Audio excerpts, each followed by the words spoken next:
Good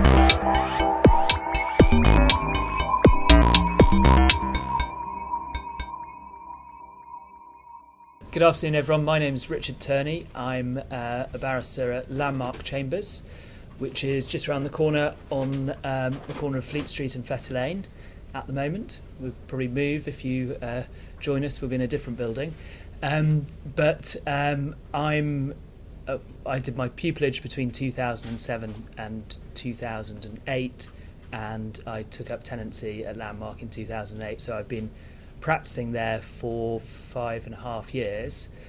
I think we've sort of been pointed towards the kind of issues that you might like to hear about, but shall I just start in sort of going through those, and then I think given there's just two of us speaking and that we've got a fair bit of time, there'll be plenty of time for questions later on. First of all, sort of why am I here as a barrister? To be honest, I chose to do a law degree as an undergraduate. I didn't think particularly hard about it. I couldn't decide what to apply for university, so I ended up ticking the box to do a law degree. Did my 3 years of a law degree and had convinced myself through work experience during that time that I didn't want to practice as a solicitor. So that was sort of how I got to having a law degree and being sure that I didn't want to be a solicitor. Probably worth saying a little bit about why I didn't want to be a solicitor. I thought that particularly in the Magic Circle and other sort of city-type firms, that the opportunity to direct your own career and to control your own work was limited, and I was concerned that it wouldn't suit me to be part of a very large team and perhaps doing a relatively narrow scope of work. So that was my concern about it. I don't know actually whether I was right to have that concern. Lots of my friends have had fantastic careers over the past sort of 5 to 10 years in city law firms. And I think perhaps I was probably a bit too critical from relatively limited experience. But anyway, that's how I sort of pointed myself towards the bar. I then did mini pupillages and realised that it was the right sort of career for me. Probably factors that influenced that ability to control your own career, self-employment, controlling your own destiny on a day-to-day basis, but also over the longer term. Advocacy, going to court, running cases yourself. You know, at the end of the day, when you're a barrister and you may have several solicitors, lay clients, experts all sitting behind you, but ultimately the buck stops with you. I like that. I still like that. It's pressurised. But it's exciting and challenging, and that's the kind of career that I wanted and the kind of career I still want. In terms of areas of practice, in terms of academic law, I really enjoyed public law, human rights law, anything that involved government and people, which included, I was very interested in medical law, interested in social security, and I think if you're interested in that sort of area of law, public law and human rights, constitutional law, that sort of thing, you've got to say, what am I actually going to do in practice? Because you're not going to on day one be involved in the leading Strasbourg case on a particular human rights issue. You're not going to be in the Supreme Court and the sort of the public law case that is reported in the textbooks. What are you going to do day to day? So if you are interested academically in that sort of area, you've got to think, how's it going to practice? Some people go into the sort of more immigration, social security side of public law. I do some of that work, but more of my work is in planning and environmental work. But the same issues of state powers, state decision making arise, and when I'm in the High Court doing work, it's public law principles. So if you've done your constitutional law courses or judicial review public law courses, it's just irrelevant and relevant considerations, it's Wensbury unreasonableness, it's statutory interpretation. Those are the sort of issues I deal with day to day. So I see myself as a public lawyer that specialises in planning and environmental work. Just sort of moving on, what would I have done differently if I was at your stage and sort of moving forward? Difficult to say. I'm enjoy what I do, so I've been lucky enough to get into a position where I'm happy with what I'm doing. But I think probably having a slightly broader view about areas of practice, trying to get a little bit more work experience, probably doing a bit more of the sort of free representation unit or other chances to get a feel for advocacy and a feel for that sort of thing. I felt quite underprepared when I started Pupillage, and I don't think the bar course, which was then called the BVC, prepared me for Pupillage. That course is very different today than it was in 2006 when I was doing it, and there was a big review of it, and I understand it's more challenging and better, but to be honest, I learned very little from it, and I wish I'd done more to understand what life at the bar was like, because it was a bit of a shock, to be honest, and it was hard work to sort of get my head around it. Areas of work that I cover, it's, as I say, it's quite broad. I'll start sort of with the High Court work that I do. I'm on the Attorney General's panel of counsel, so that means I am available to do government work generally, defending the government in judicial review, and as a result I do quite a bit of immigration work, I do quite a bit of social security. They tend to be short, sort of often only 30-minute cases in the permission list, it's called in the High Court, the Administrative Court, sometimes longer cases, maybe a day or so, but they tend to just be sort of quite straightforward public law litigation.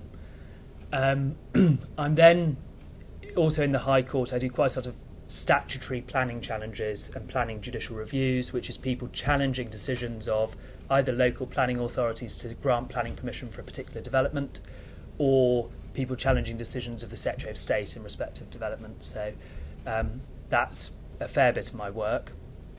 I'm then sort of outside of the High Court, I do quite a bit of work, advisory work, and planning inquiry work, which is when you go and appear in front of a planning inspector to argue about whether a particular development should be built here or there. I do that for developers, I do it for local authorities, I do it for local residents sometimes, so it's a bit of a variety.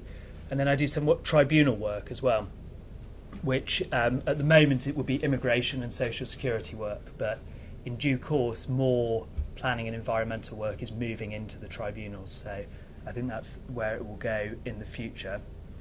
I mean, I can talk more about them, but to give you an idea of the type of subject matter I'm working on, the past 3 days I spent in Kent arguing about various environmental issues arising out of an industrial development. It's actually a big cushion factory, so you get to find out a huge amount of detail about, for example, how to stuff a pillow, which is very useful because you get to know your client's business and you're then arguing about, for example, environmental impacts. It's next to a European protected area, so there's issues about contamination, about pollution, about noise and light disturbance, about visual impacts, those sort of things. So that was this week. I'm also advising Croydon Council on a huge town centre regeneration scheme, which is in the pipeline. It's Westfield that are promoting it, so it's in the new Westfield for London. So I'm advising Croydon Council on that. And a lot of my time is taken up by High Speed 2. I'm acting for the government on helping them to promote High Speed 2, get the consent, and that's going through Parliament, so that's a sort of different forum. I've never appeared in Parliament before, but in May I will be appearing before the parliamentary select committees that are dealing with whether High Speed 2 should be permitted. Just picking up a few other points from our sort of checklist of issues that we should cover. Lifestyle, hard work, but that reflects being busy. So there's this sort of thing at the bar. You'll find when you talk to barristers that half barristers go, oh gosh, it's overworked, and the other half like, well, lucky you, you're self-employed. It's all you want to be busy. You want to be turning cases away. It is hard work, short notice often, can be quite pressurised. You've got to go into court the next morning and something fresh happens in your case. You've just got to get it done. There's no sort of, oh no, neighbours is on in 15 minutes, I need to leave. There's none of that. You just have to get on with it. It is stressful. But you're self-employed, and I have long holidays, longer holidays than people who have normal jobs, I think, probably. If I finish in court at 1 p.m. on a Friday, there's no way I'm going to go and do any more work. I go home. But, sometimes I don't finish at court on 1 p.m. on Friday and I'm sitting at my desk at 8 p.m. So it's variable, but you do have some more control and flexibility, and I like that. I don't know whether sort of lifestyle implications should extend to the money that you get in different areas of the bar. I mean, you'll find no barristers want to talk about money because it's all tremendously embarrassing, this idea of money. But the reality is that planning and environmental law work, compared to other areas of public law, is well remunerated, and it's better paid than any other area of public law except for tax. I think that's right, isn't it? Probably. Yeah, I'd say so, yeah. So, if I think it's a factor. It is a factor. If you want to do that type of work, then you've got to think, how am I going to, fund my lifestyle? So I think that is part of it. It's if you get a tenancy at a good planning set, you're going to have a very comfortable level of income that will be comparable to, if not outstrip, working in a Magic Circle law firm. So if that's a sort of useful comparison. The final point that I was asked to address, I've taken far longer than I was supposed to, but what are the skills and personal qualities you need to succeed in this area? Well, skills, I suppose, it's relatively hard law in places. I mean, doing judicial review work is just pure law. You find yourself being told off by a judge if you ever talk about the facts, because they say the role of the court in judicial review is just the legal point. So stop telling me about the facts of the case, get on with the law. So it's relatively hard in terms of the law, and you get some very tricky issues that require quite a lot of careful thought. So I think you've got to have those sort of basic legal reasoning skills. One thing that you do need to be successful in across the board of this type of work is you need to be quite flexible as an advocate, because you can be one day cross-examining a noise expert on technical evidence, the next day dealing with whether someone is lying about whether they have built their house 4 years ago or 3 years ago, which makes the difference as to whether it needs planning permission now or not. And then the next day you can be in front of the Court of Appeal arguing about some really complex point of statutory construction. So you can't use the same advocacy skills on each of those 3 days. You need a different set of advocacy skills. So you have to be flexible. And probably you have to be quite keen to travel. We often go to planning inquiries.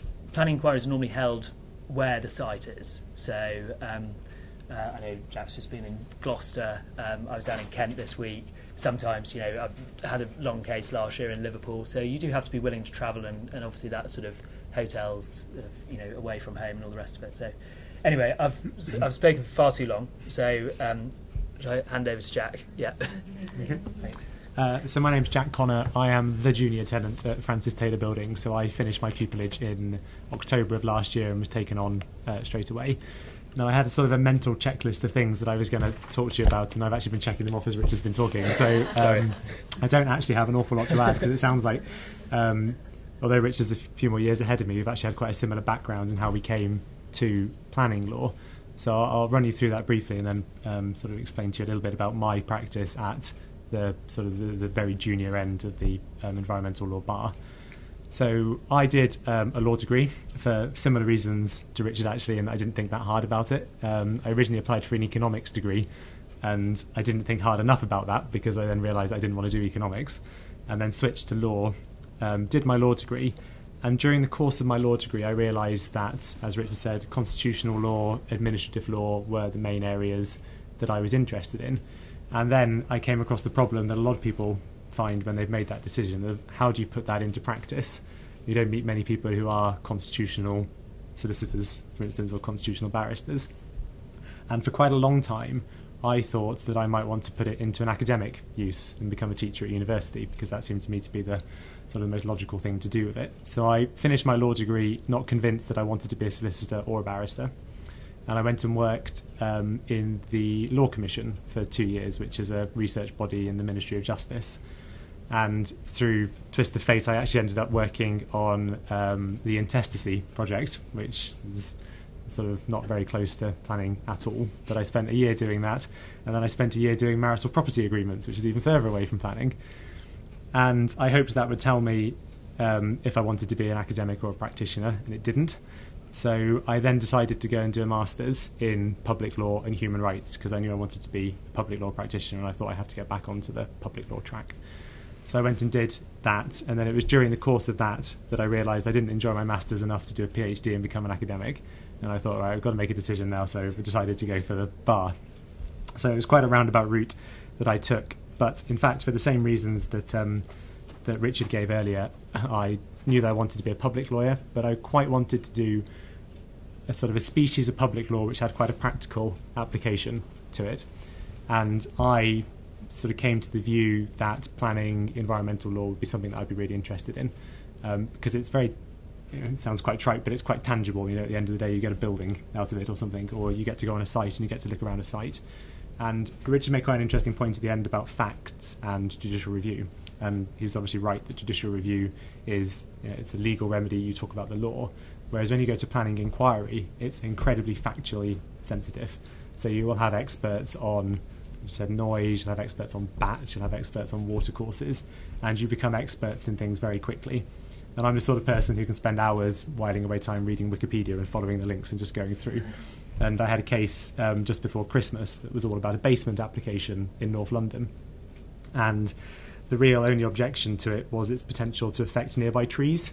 So over the course of that week, I became essentially an expert in tree roots and how much you can chop off a tree root before the tree falls over and all of that. And I find that sort of thing fascinating.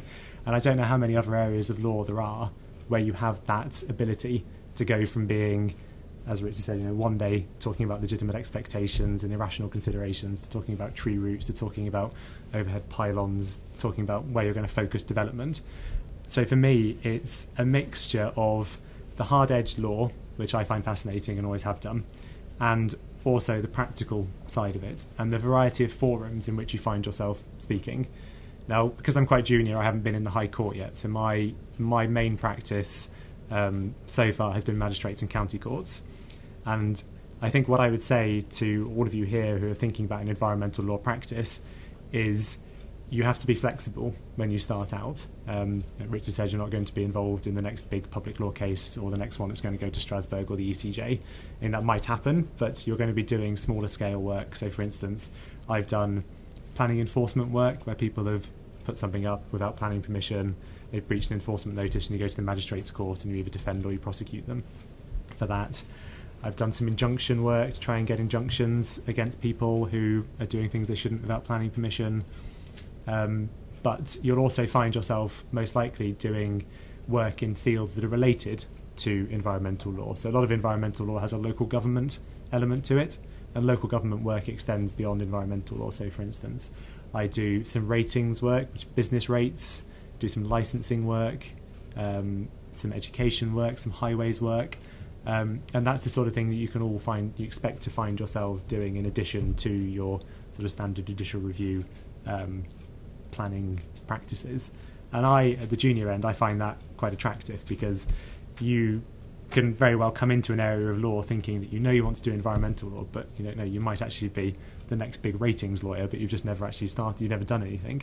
And I quite enjoy not knowing what's coming next and finding my way in these different areas. I think it's quite good not to pigeonhole yourselves too soon, and to show whichever chambers you end up at that you're flexible and you're willing to try out their different areas of practice. So don't come into it sort of blinkered thinking that you want to do exclusively public law, you want to do exclusively environmental law.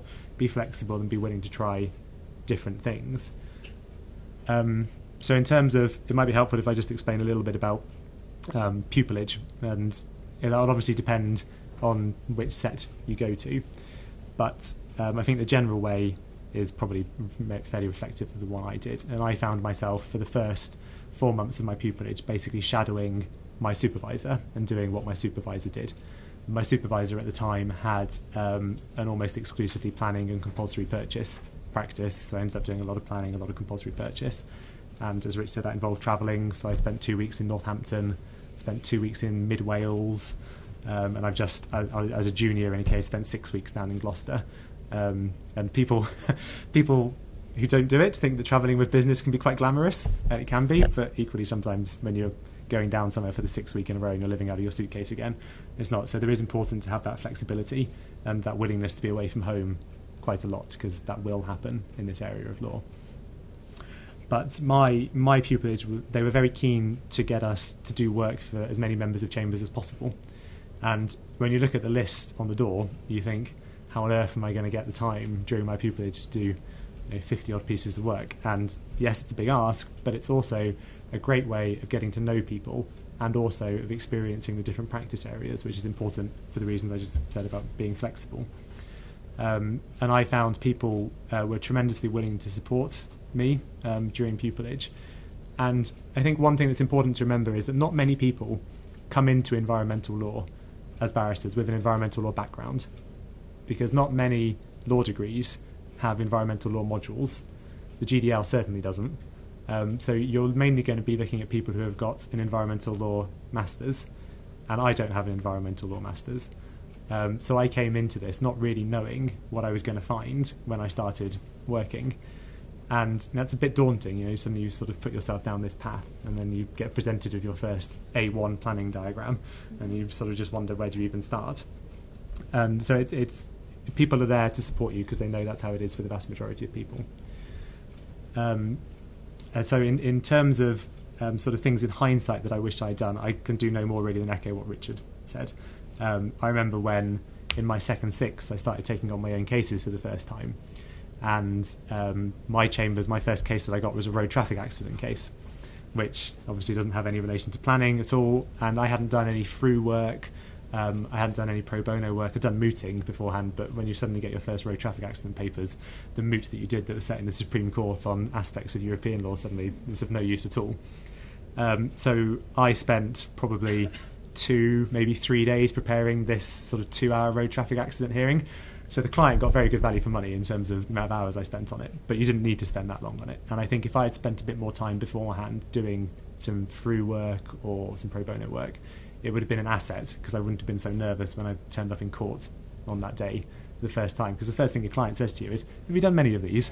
And then suddenly you just, you say something like, yeah, I'm very well qualified to do this. And then the next time I went to court, somebody said to me, you've done many of these. And that's funny you should say that. I did one last week, in fact. And then suddenly you're on your feet and you've started off. But it's that sort of initial uncertainty that I think you're going to have in your second six if you don't have that kind of work experience beforehand. So that's something I would say is I would really encourage people to get that, and ultimately it will look good on your CV as well, and you're trying to distinguish yourself from everybody else, so if you can put something like that on your CV, so much the better.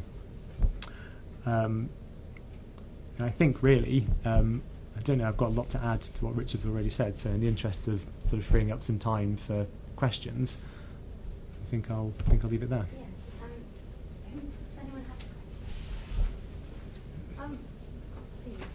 questions? You both mentioned that your primary interest was public law, which to me sounds like it ought to have sort of a client or at least an individual contact element, but from what you've said, it seems like you don't have much contact with individuals so much. Is that the case? I don't know. So my client base, in terms of planning work, it tends to be developers or local authorities or the central government, but sometimes as individuals. Quite a lot of the time it is, to be honest. I do a lot of domestic stuff because that's sort of the bread and butter of planning. It's people challenging their next door neighbours' planning permissions and things like that.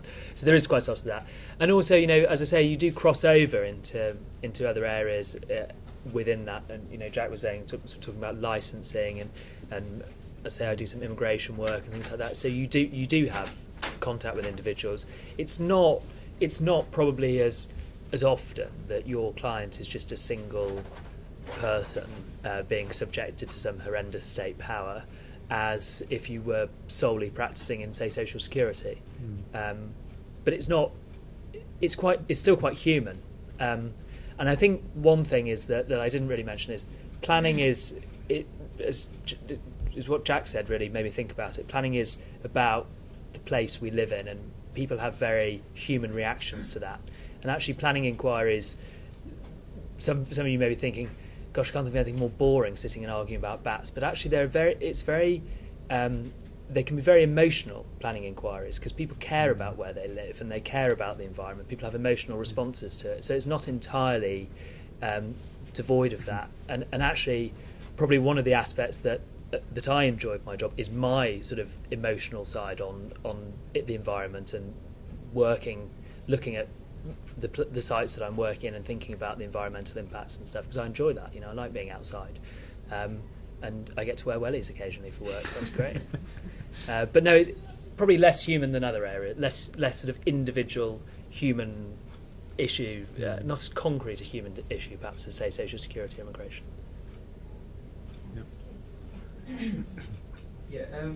With interest in environmental law, how or what a second year law student should do to get there? Well, it's difficult, like I said before, that a lot of law degrees don't have environmental law modules, but certainly concentrate on the public law modules, so European law, administrative law, and they were the only options really available to me on my law degree to make myself a public lawyer. But I mean, beyond that, think about doing a master's if that's something you're interested in. I mean, you will get specialist environmental law masters.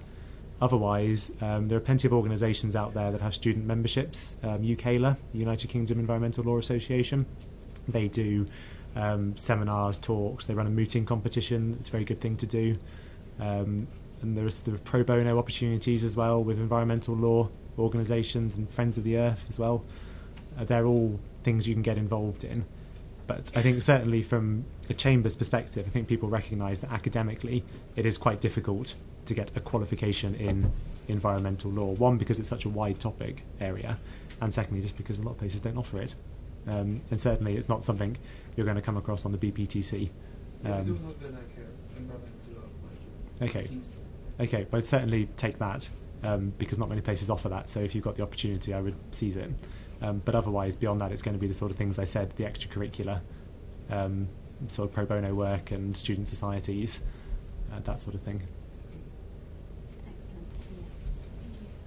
To what degree is the level of work that you get in chambers related to how the economy is doing? Because I guess people aren't going to want to build much stuff if there's a recession. I mean, to be honest, I think I really benefited from the fact that I started just as the economy nosedived, because planning work crashed and the people who were expensive barristers lost a huge amount of work because no one wanted to pay for them. But if you're suddenly the cheapest barrister available in that area, then it's fantastic. And I suspect that, for example, if you take sort of house building, if the people who started 5 years ahead of me spent the first years of practice being juniors on big house building inquiries, and I was doing that work on my own from the start because no one could afford it, such small margins. So it is the pure planning area is very sensitive to the economy, but there's always going to be planning disputes in one form or another. And of course, if you take the example of this recession we've been through, the government has ploughed a huge amount into infrastructure. So there's a huge amount of funding for offshore wind farms, for High Speed 2, for other big pieces of road infrastructure and stuff like that. So you just switch. you stop doing housing cases and do infrastructure instead. But it does have an effect. It changes your practice. Yeah.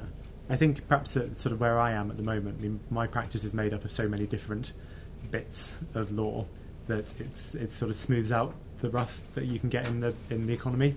And I'm sort of trying to think over the last couple of weeks, and I've been sort of fairly consistently busy. But at the junior end, you get much more of the problem where you can. Well, I had one a couple of weeks ago, so 3 weeks ago, I think. On the Friday morning, I came into work and I didn't have anything in my diary for the following week.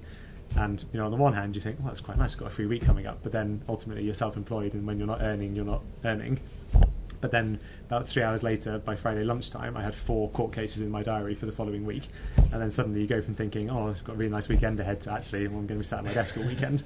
So that happens, you get that kind of up and down. But in terms of the overall amount of workaround, I think there is a fair amount of environmental law to work around at the moment. There's not a shortage. What's been a highlight for you in your work in this field so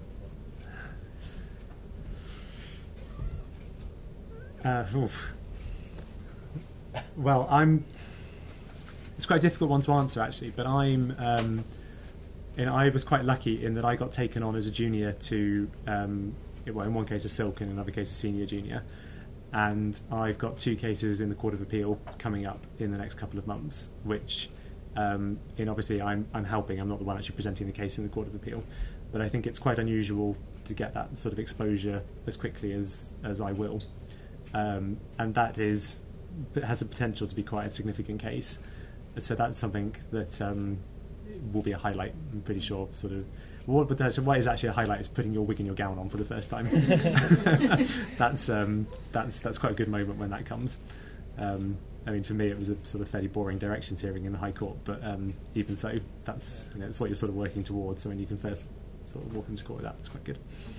I think junior work is we didn't really touch on it, but this area, there's often an opportunity to work as a junior on a case, and obviously things like High Speed 2 I'm doing as a junior, and you do get to go to the Court of Appeal. I've been to the Supreme Court twice as junior, been to the Court of Justice of the EU as a junior, so you do get really good exposure as junior work. Obviously you're not doing the advocacy, but you're doing all the legwork, and you still put it on your CV, so it counts. Probably highlights, I think probably just doing stuff on my own. It's probably my first few inquiries on my own, where you suddenly think, I'm actually doing this now. I'm on my own, and I've got this team behind me, and they're looking to me to make the decisions and all the rest of it. I really like that. Roughly between the two of you, what sort of percentage is written and oral from at your stage and your stage? For me, it's probably about 60% written, 40% oral at the moment, I would say. I've not been in court for the last 2 weeks, but the week before that was the week I was in 4 times out of 5, so it varies. You'll find that a lot of the time the oral stuff you do requires an awful lot of written prep. So if you're doing sort of a 6-week in planning inquiry, that's got equally that sort of amount of time just when you're poring over the papers beforehand. So I think that's probably where the split comes down for me. Yeah, I think I'm in court doing some form of advocacy every week, to be honest, and probably have been for the past couple of years. It's rare to have a week when I don't have any advocacy. But probably about half and half overall in terms of time spent doing advisory work versus advocacy work. I think we have got time for one last question. Given that a lot of planning and environmental work involves judicial review, and I was just wondering, what do you think about the government proposals in the bill that just came through on them, and how would that affect work for you if that bill goes through in its current form? Well, there's certain restrictions on judicial review which will affect planning, but I'm not overly worried about planning High Court work, because first of all there's a proposal to have a separate environmental court. Now you're not going to set that up if you're then going to immediately try and close down planning High Court work, because it would be nonsense to set up the court. They're doing that because of the volume of work. Secondly, in funding terms, it works quite differently for environmental law, because there's a requirement from European law and from international law that environmental challenges are not prohibitively expensive, which means that there's this rule about funding that kicks in, and it's easier to bring the challenges without cost risk. So I'm not overly worried, but there's some parts that are a bit concerning. For example, exclusion of local authority challenges to planning decisions could affect volume of work. It stops local authorities from challenging Secretary of State, which I don't quite know where we've got to on that, but that could have an impact. I think some of the changes have already happened. So because there's a general 3-month period for bringing in judicial review claim, that's 6 weeks now in planning matters, and that happened last year. And I don't think that's led to a big drop off in claims. I mean, ironically, what it's led to is less well pleaded claims because you've got less time. I think it's led to more work because people. Yeah. You say to your client, "Well, look, I tell you the truth. You don't have time to think about this. If you're going to challenge it, I've got to draft it tomorrow afternoon. So let's just go and do it. And then you can withdraw it later if you change your mind." It's probably led to more work. Yeah, no, I'd agree with that. So yeah, I sort of share Rich's. I'm not that in terms of the effect on the workload. I don't think there's a huge issue there. I think we'll have to call it a day. It's 3 o'clock now. So thank you very much to both of our